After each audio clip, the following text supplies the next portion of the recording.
So today, we will study this text coming from the teachings of Jesus, which is aligned in our theme for today. Theme for the month, which is binaba po sa amin ni Bishop, is the teachings of Jesus. And very familiar text. Alam niyo na po siguro yan kung ano yan, no? Matthew 6:33. Sino pong may life verse dito na ang pinangahawakan? Matthew 6:33. Sir Nins. So, si Sir Nins lang nasa Pilipinas. And also, I would like to greet also our online viewers. Sit back, relax, and may we enjoy the Word of God. And if it's appropriate po sa ating situation, if hindi masakit ang tuhod, I invite you to please stand up so that we can read the Word and honor the Word, and followed by a simple prayer. If it's appropriate in your situation at di po masakit ang tuhod, I invite you to stand up. Let's read the Word and followed by a simple prayer. Matthew 6:33 po. Doon lang po tayo nakatutok. Okay? Doon lang, yung lente po natin, doon lang natin siya itututok. Okay? Matthew 6:33. Matthew 6:33 said, "But seek first the kingdom of God and His righteousness, and all these things shall be added to you." Let us pray. Father God in heaven, we glorify you, we exalt you, we magnify you in our midst today. Thank you for your presence. We acknowledge you. Thank you for your spirit. Lord, we pray, Lord God, that give us the wisdom, the knowledge to understand your word. Open our hearts and open our minds.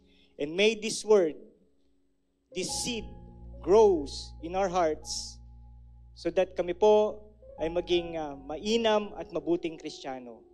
Lord, walk with us, Father God, and help us to strengthen our faith in you.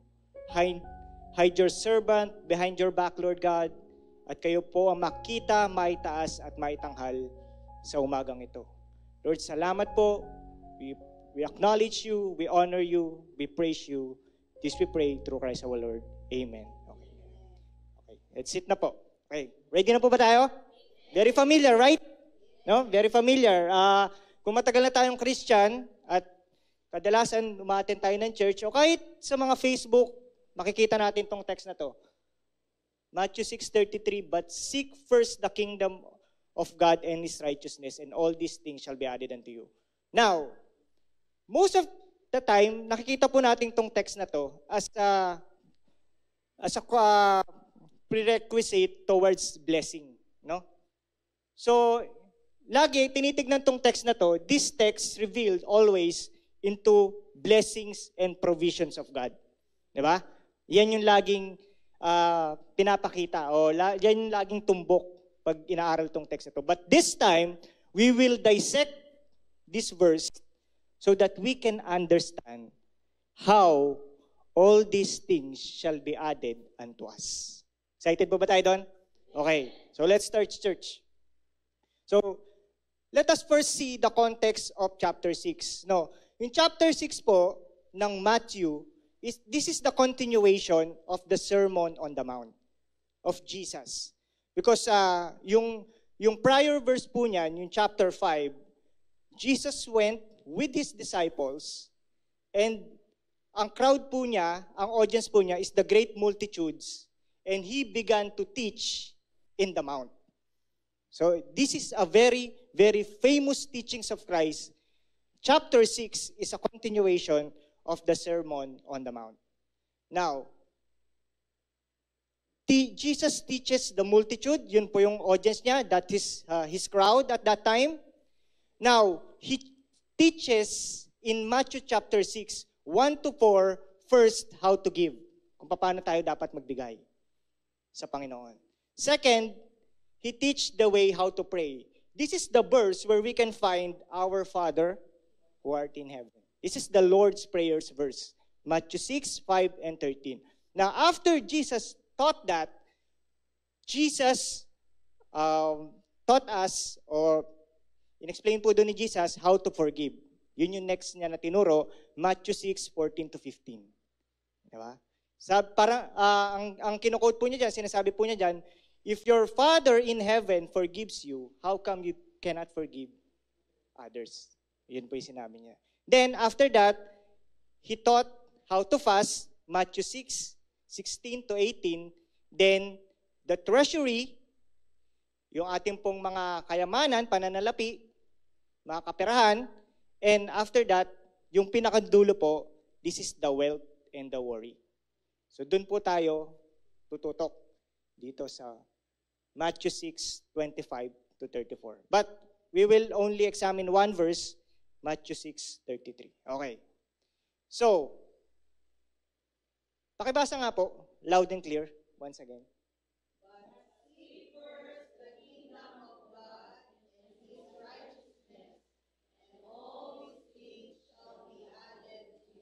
Very familiar text. Okay.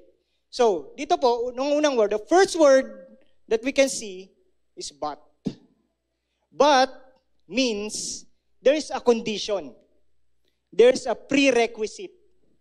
So, ibig sabihin, there is a reference from the former text, kaya po sinabi niya but. Like, for example, sige sister, brother, bibigay ko sa iyo yan. Pero, di ba, I will give this to you, but, so ibig sabihin po, merong kondisyon. Di ba? Meron kang kailangan i-meet. Okay? Malinaw po doon? Because yung unang word is but. Ibig sabihin, there's a precondition or there's a prerequisite for you to receive kung ano po yung sinasabi ng text. Okay? But, then, the next word po is the seek first the kingdom of God. Okay, tinakil na po ito ni Bishop. Last Sunday, the parable of the mustard seed, nadaanan po niya doon at pinaliwanag po niya sa atin yung kingdom of God. But we will expound that more deeply po. Okay. Seek first the kingdom of God. Kingdom of God represents here a place where God rule and God reigns. That is a very layman's term of kingdom of God. Of course, di ba? Kasi kung may kingdom, may king.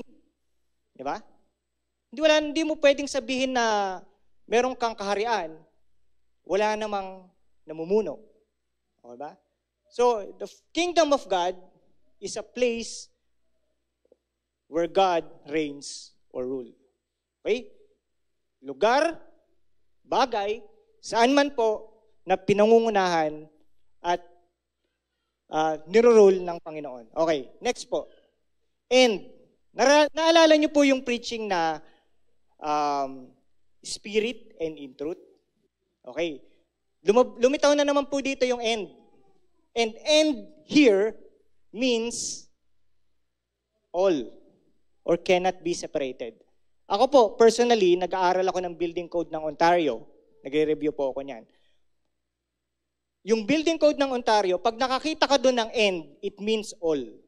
It means that this word represents cannot be separated.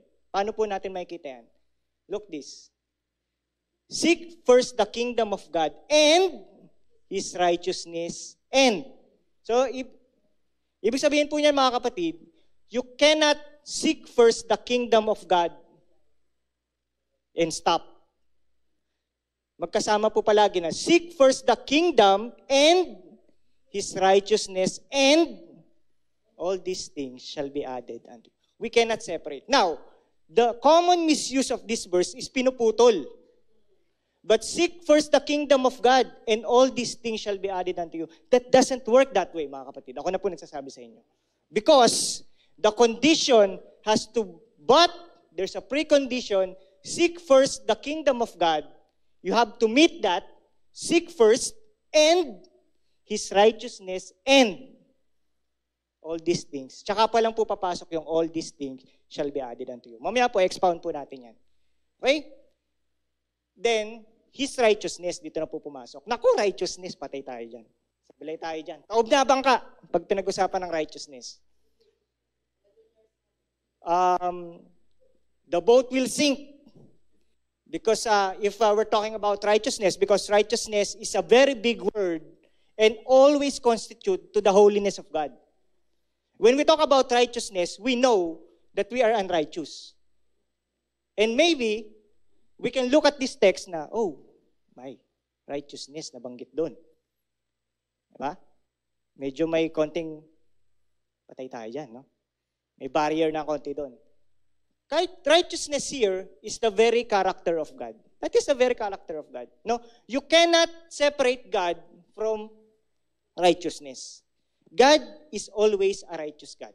No matter what, no matter how we explain this, God is always a righteous God. And, tsaka po pumasok yun, all these things shall be added to you. Meaning, this is the God's provision and favor apart from the providence. So, mamaya po, expound po natin yan. Okay. Now, what we will do here, this is hindi po to 3 alliterated points na sermon, no? Very, textual. Textual po tayo, textual. So, we will, upon understanding this, hatiin po natin sa 4. We will dissect this in 4 parts, no? First po, but seek first. Diyan muna tayo mag-focus. Verse 33 said, yung unang statement po sinabi doon, but seek first. No? Kanina, in-explain na po natin, this is a precondition or prerequisite. Now, what is the precondition prior to this verse? Kasi binasa natin, Matthew 6:33. We read Matthew 6:33, but it is important for us kung what is the condition or the prerequisite prior to this verse. And that is the verse 32. Sabi nung verse 32, therefore, do not worry. Patay na naman.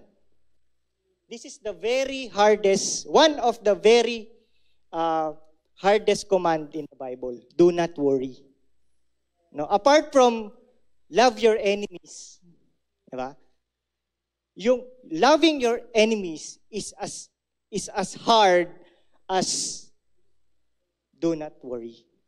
Because, church, paglabas pa lang natin sa pinto, ang dami na kagad natin isipin, alalahanin. Remember? Because we are full of uncertainties.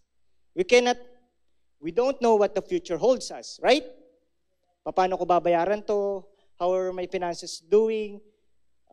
Is it going to be better? The policies of the government are, changing, keeps on changing, no? So, we used to worry.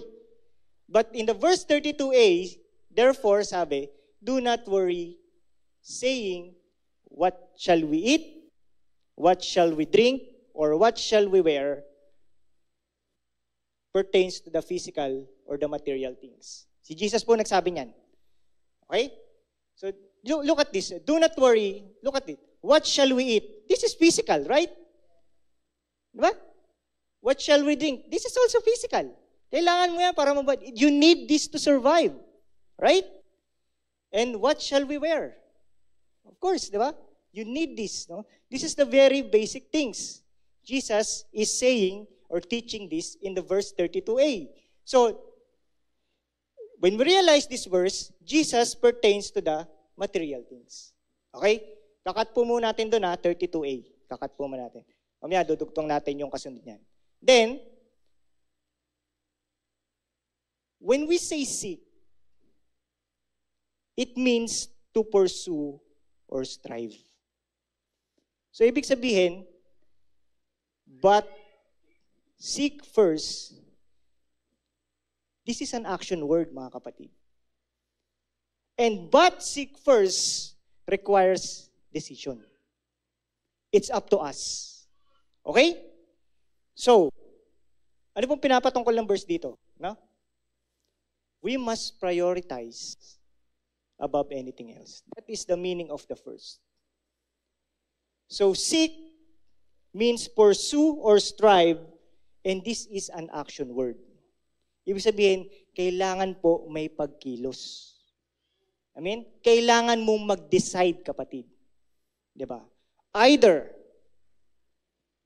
for example, you have a financial difficulty. Either, you go sa mga 5-6, or you keep calm, keep composed, and pray to God first. It's a choice. Right? So, but seek first requires decision. Okay?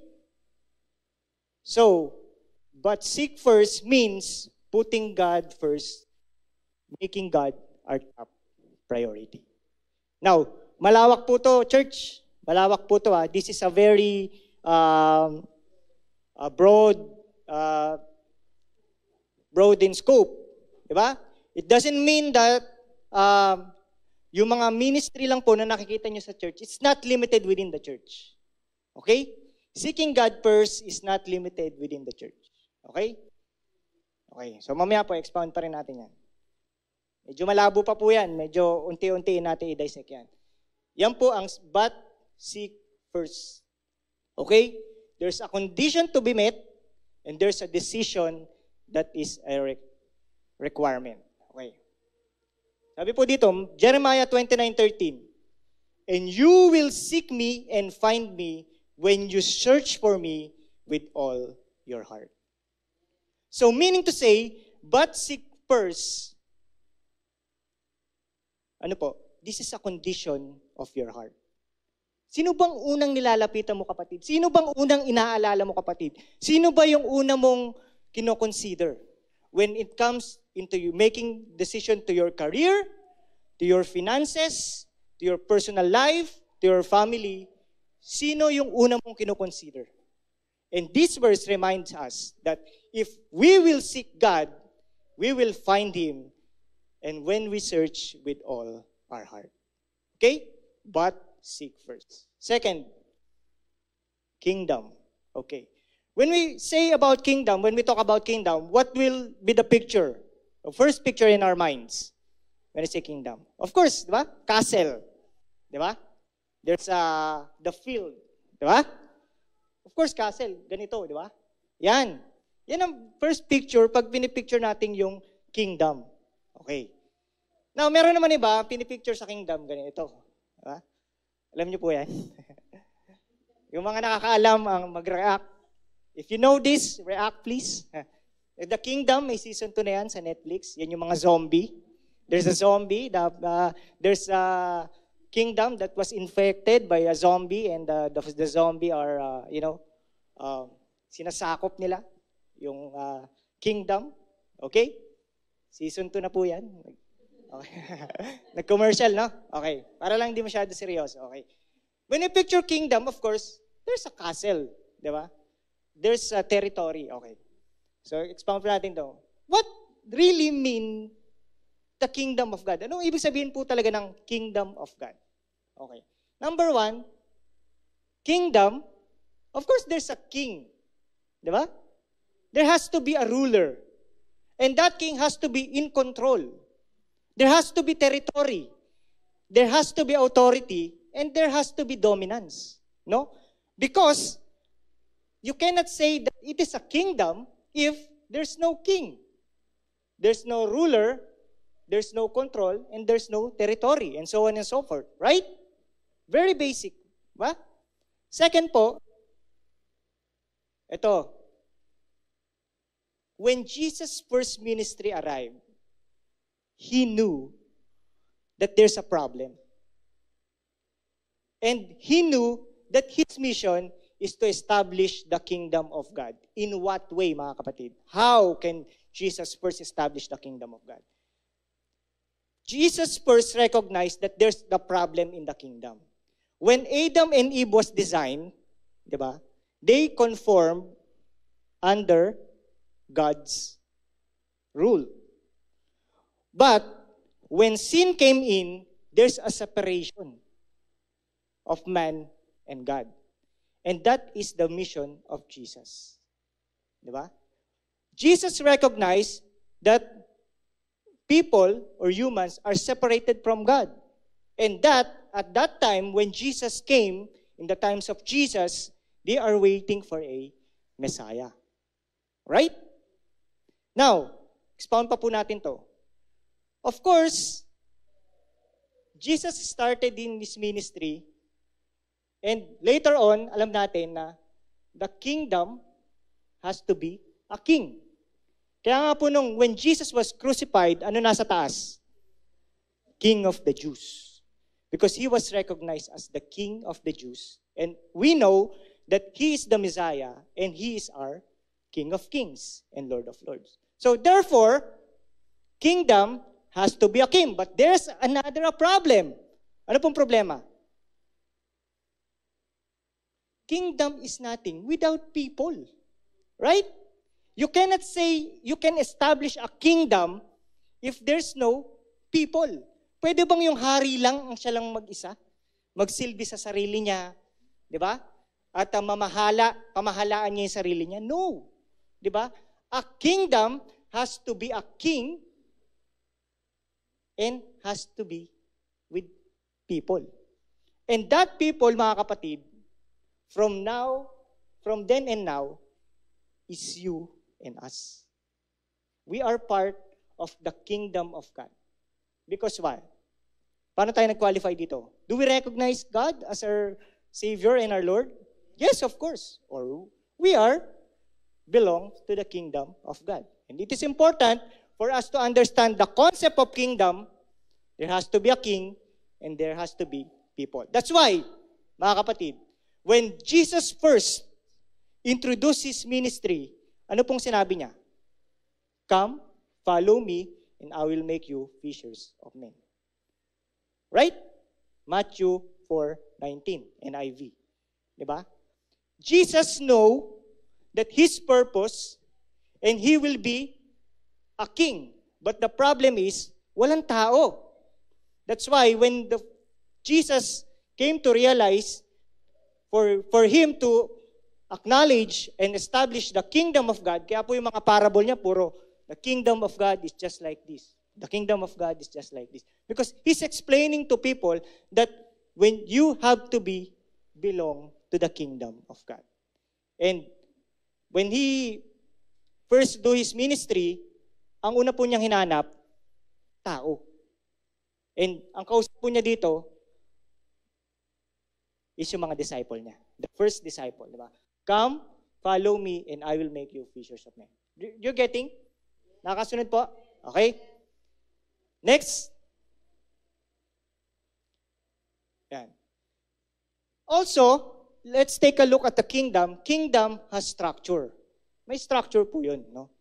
So, when kingdom has a king and has its people, of course, parang, it's like a government, mga kapatid.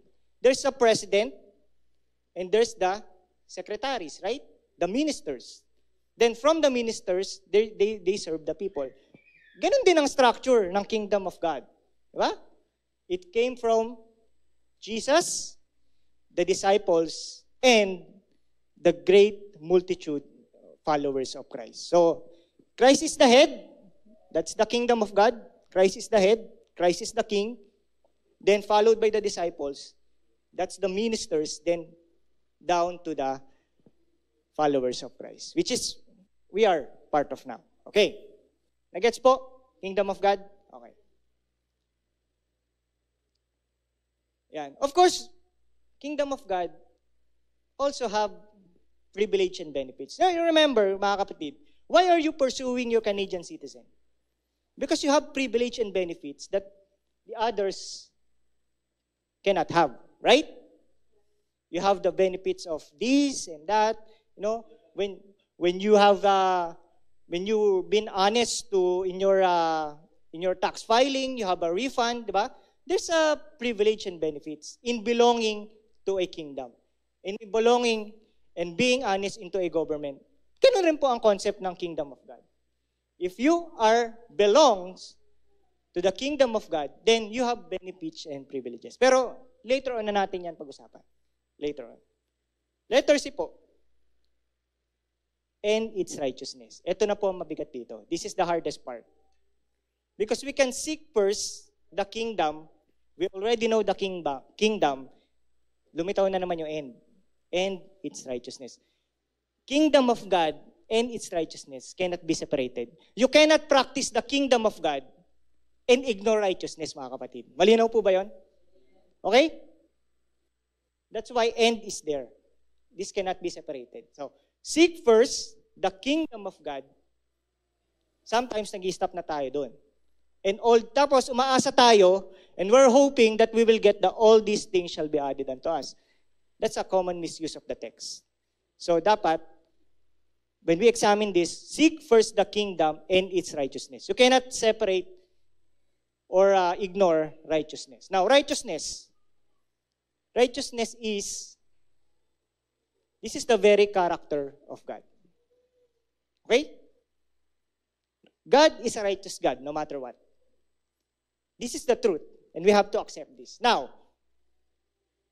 being righteousness or being righteous is being right in the eyes of God. Okay? Because a righteous God needs or seek righteous people. Right? And dito na po tayo medyo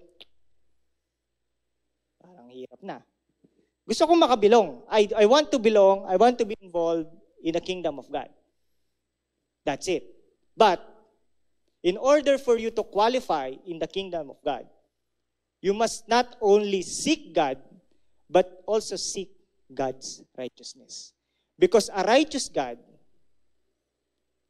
recognizes righteous people. Amen? Amen po? And this is where the gap is. Because we know that righteousness is a hard, hard to achieve. Because we acknowledge ourselves that we are unrighteous. Now, moving on. Being righteous, mga kapatid, means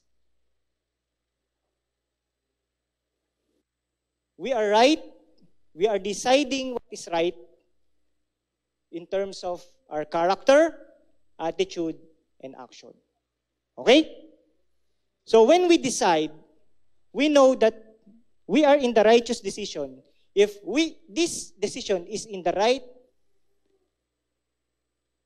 in the eyes of God, and the character, attitude, and action conforms to righteousness. Alright?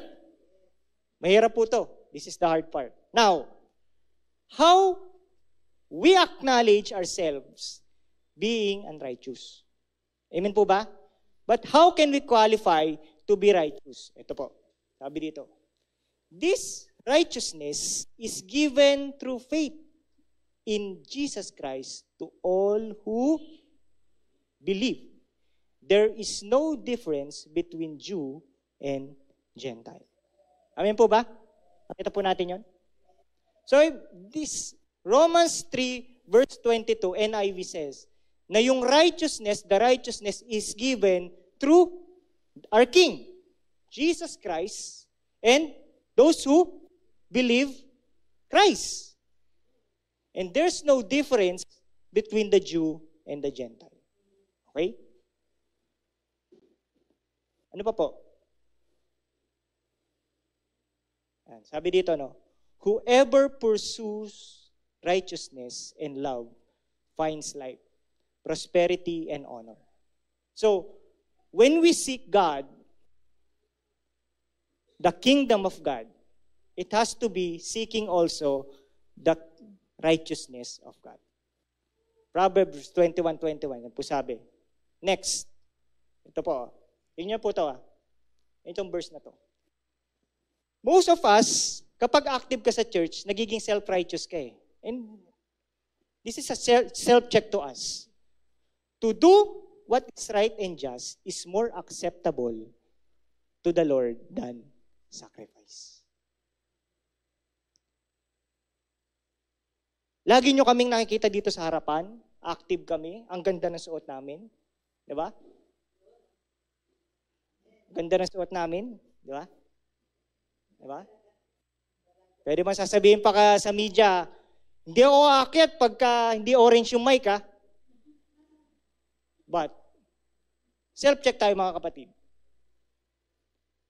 To do what is right and just is more acceptable to the Lord than sacrifice. Ibig sabihin po niya mga kapatid, even you were not being always in the front and you're living in God's righteousness, this is more acceptable to God than always being in here, then you are in a pretense or hypocrisy. Amen? Yan, masakit po yun, di ba? Ang ganda ng suot mo dito. Ang galing-galing mo. Pero pagdating mo sa workplace, pagdating sa family, pagdating sa bahay, taob na bangka. Wala na. So, God is more concerned in being right and being just than our sacrifice in the ministry. That's the big. Okay? Okay. And letter C po, all these things. Okay. Yan, may end na naman po. You see? We cannot separate. We cannot practice all these things alone. No? But seek first and the kingdom of God and all these things. And righteousness and all these things. So, you cannot ignore all these things. You cannot say, seek first the kingdom and all these things shall be added unto you. No. That's a misuse. Okay? Paalala po yan, paulit-ulit. All these things means, verse 32b, for all these things the Gentiles seek. Naalala niyo po yung verse 32a? What shall we eat? What shall we drink? What shall we wear? Diba? Sumunod po na statement dyan, for all these things the Gentiles seek. For your heavenly Father knows what you need. All these things. This is the physical and spiritual things. Amen po? Okay? So, all these things, it's not only the blessing. It's not only the reward. It's not only pertains to the benefits. It's part. But when we seek God and seek His righteousness, all these things should include physical and spiritual things. Right? Next. Now, to understand this, meron pong ganito no?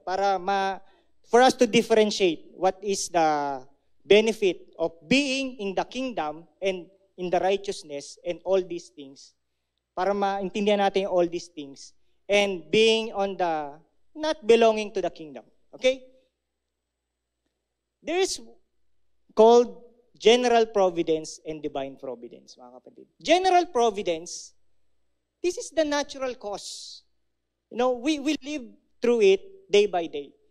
And sabi po ng Matthew 5, verse 45, NIV, you may be children of God, you may be children of your Father in heaven.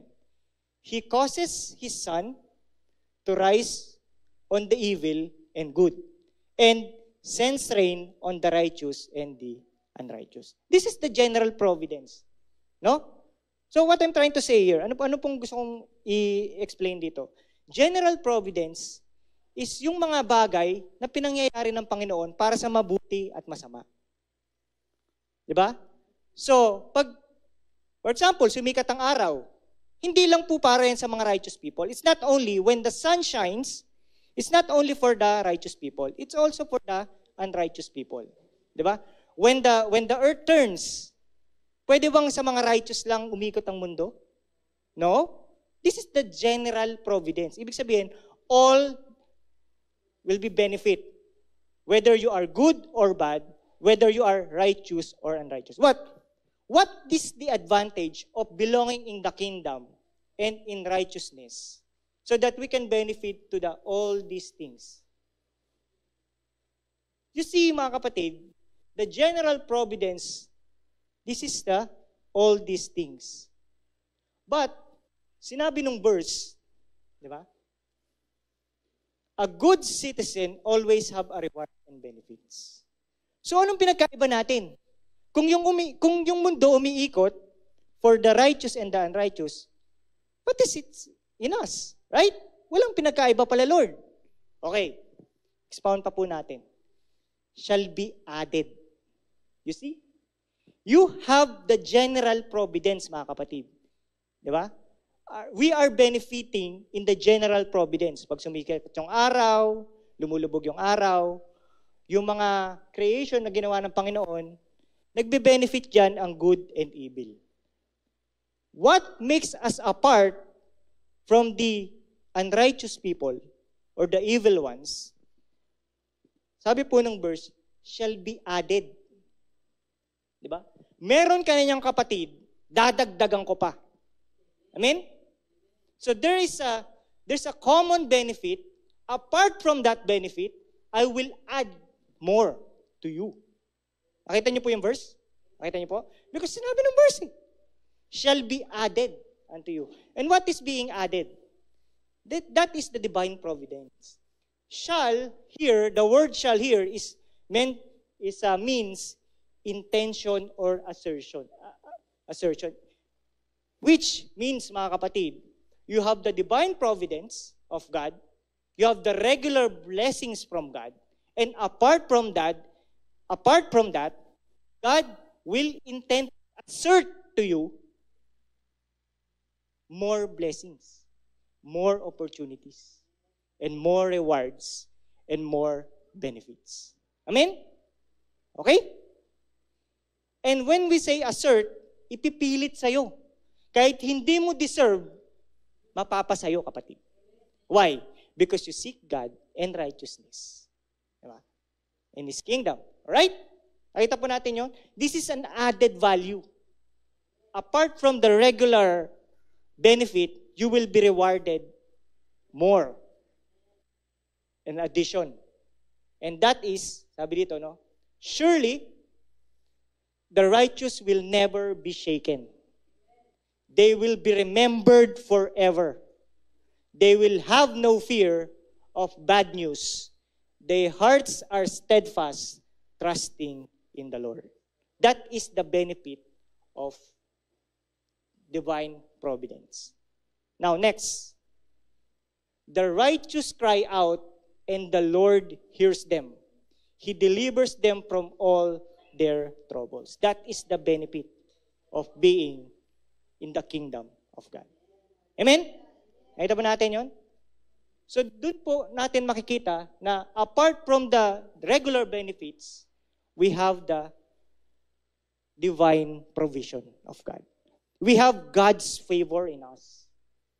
But, of course, that will only happen if we decide. Right? Remember po, ano yung una? But seek first. There requires a decision. Okay. Hindi ko pa rin maintindihan. I cannot understand. Still, I cannot comprehend, Pastor Jer. Okay. Pasimplihin po natin. Okay? Let's simplify the application. Okay. Hinati po natin in 4 parts, right? Seek first the kingdom of God and its righteousness, and all these things shall be added unto us. Okay. To understand this, mga kapatid, linear lang po yan, no? Explain natin pag ano. Okay. First, seek first means you have to have the right mindset. Okay? You have to recognize God. Right? You have to submit to God because He is your ruler and He is your king. Amen? Next, God's kingdom has to be the purpose. What is your purpose? Diba? What can you contribute in the kingdom of God? Diba? That is your purpose, kapatid. If you're in the music, that's good. Praise God. If you're in the media, that's good. If you're helping others, extending hand, that is your purpose. Gift of generosity, right? So, it's up to us to be used, our purpose in the kingdom of God. Next, righteousness. This is the character, mga kapatid. You keep on praying. You keep on praying that God will bless you. But if you are not aligned towards the character that God wants you to be, hindi rin matutupad. May hirapan rin ibigay ng Panginoon. Amen? Nag-get po natin yun? This because righteousness is a very character of God. It has to be the mindset plus the purpose plus the character so that we can have and receive the added benefit. Right? So Matthew 6:33 is saying to us that we have to have the right mindset, purposely used by God, the right character, so that we can reap the benefit, the added benefit. Ano pa po? Hirap pa rin intindihin. Expound pa po natin. Mindset. This requires your will. This is your decision, right? Your decision has to align in God's will. And God's will is being in the kingdom and seeking God's righteousness. Amen? Do we understand now? It's getting clearer, right? Getting the picture? Diba? You have something to pray for. We are all praying for something, right? But let us ask ourselves, that prayer should align in God's will. Right? So that if it's aligned in God's will, then we will receive God's favor. Amen po ba? Amen. Okay. Following? Okay po? Now, expound pa po natin. Dig deeper. Seek first requires our action. And this action requires our faith. When God sees our faith, then God will respond and intervene. That is the kingdom of God and righteousness. Then, we will see the God's promise in our life. You see? Yan po yung kabuuan ng Matthew 6:33. Okay. Our action, through our faith, God will respond and intervene if that faith is aligned in God's will, then we will reap God's promises. Amen? Yes po? Now, there's a catch here.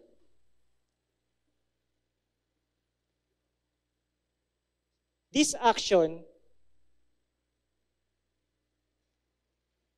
pwedeng mag-iba yan, kapatid. Because it's up to us. Right? It's up to us. So, pwedeng di mo gawin. Okay lang. Wala namang masama pag di mo ginawa. It doesn't matter if you don't do it. Same pa rin. You know, if you don't do the mindset, the will, and the action, or faith, di ba? Sino pong talo? Because, you see, mga kapatid, God's kingdom will remain whether you decide or not. Alright? God's righteousness will remain whether you decide or not. But, don't expect that you will receive the added benefit, God's favor and promise. Why? Because you stop there. So, sino pong talo?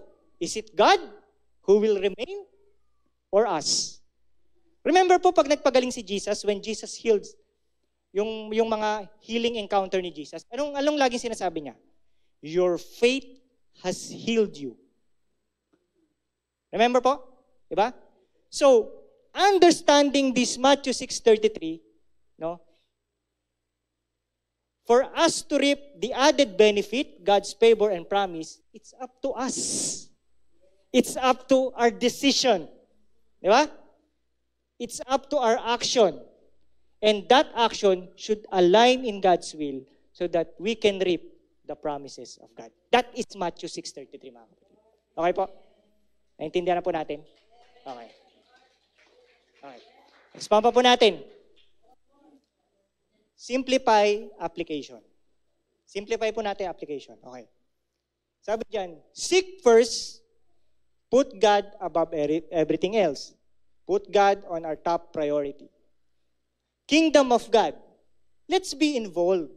Let's engage, di ba? In the kingdom of God. Because this is your purpose, di ba? So that the fullest potential of God from you, yung purpose mo, is magamit mo, will be used in the kingdom of God. That's why we have discipleship, right? When you belong to the discipleship group, you involve, you engage. Because that is the work of the kingdom, right? Amen? So it is important that in seeking first and belonging to the kingdom of God, we are involved and engaged. And we must seek the purpose, whatever it is the purpose of us, so that we can contribute to the expansion of the kingdom. Amen? Next, serving in the kingdom does not limited only inside the church. Right? Let's remember, di ako magalong, I'm not good into singing. I'm not good into talking like the preachers. I'm not good into the church ministries or work. We don't limit God's kingdom only inside the church. Sa totoo lang po, the more reward you get to God is when you get to practice the kingdom of God silently, discreetly, and impliedly. Amen?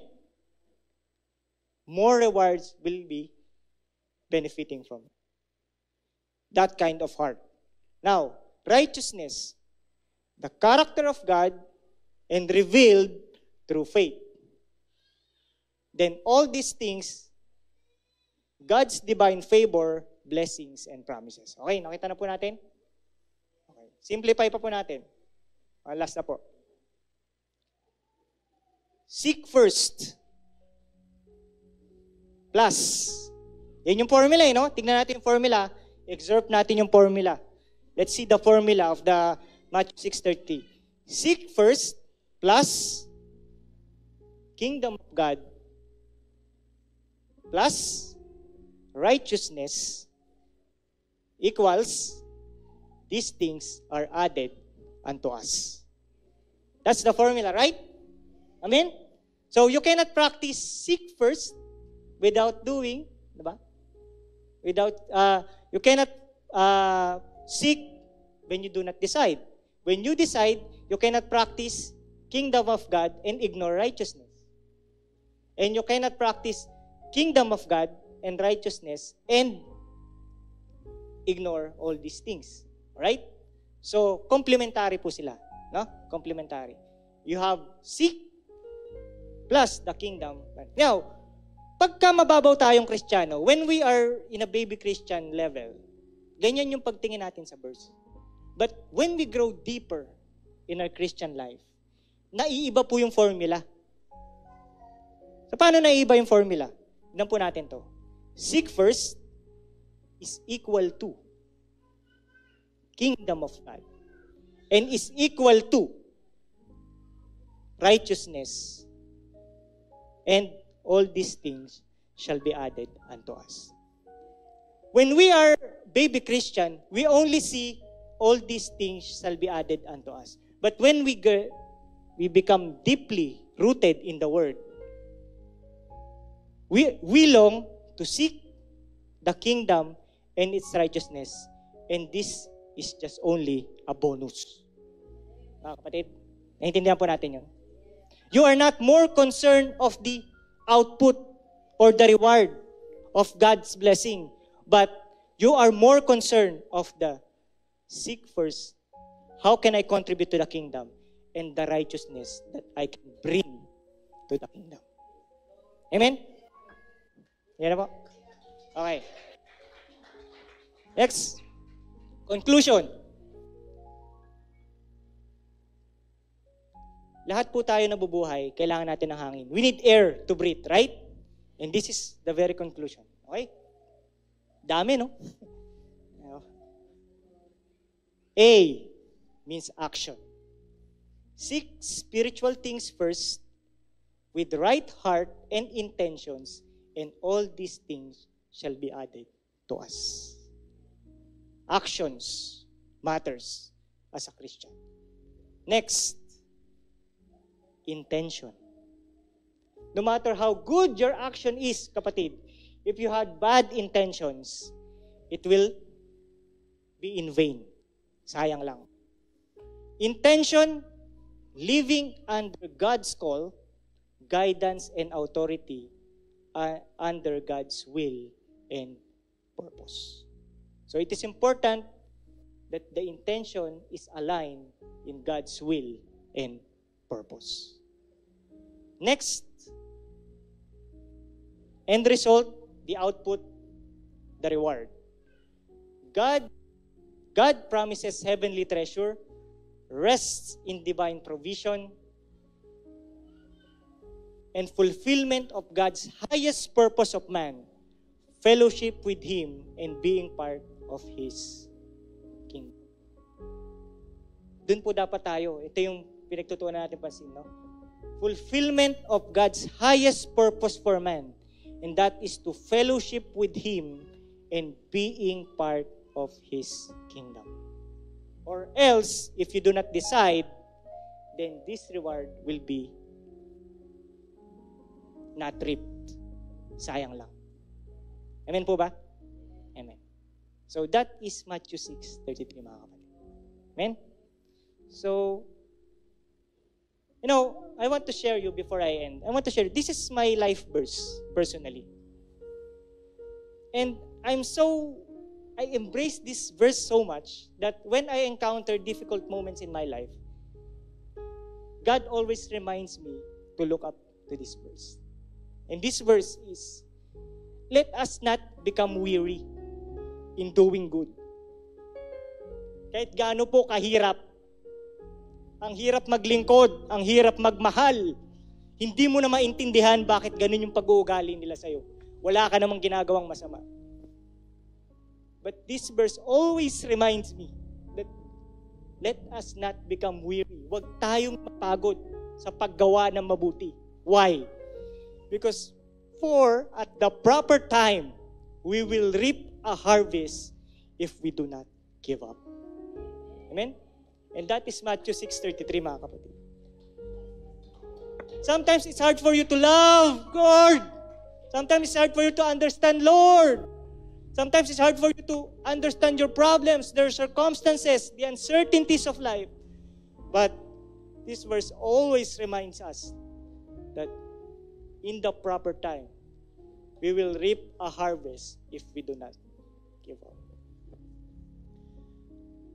Brothers and sisters, I hope that God touches your heart today and make up your minds that of all the Matthew 6:33 verse that we explained, the most important part is our part.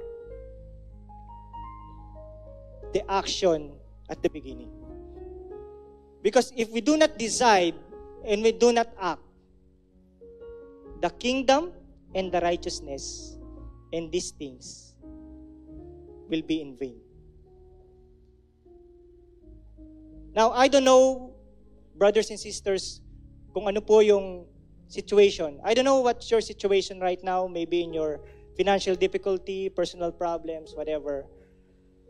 But one thing's for sure, if we decide today and act right now through our faith, God is faithful to respond and intervene in our lives. And as I call on the music team, and if you are being touched by God with the message, and you are tired of all these uncertain things, of all these circumstances in front of you, please help us to pray for you in the altar of God.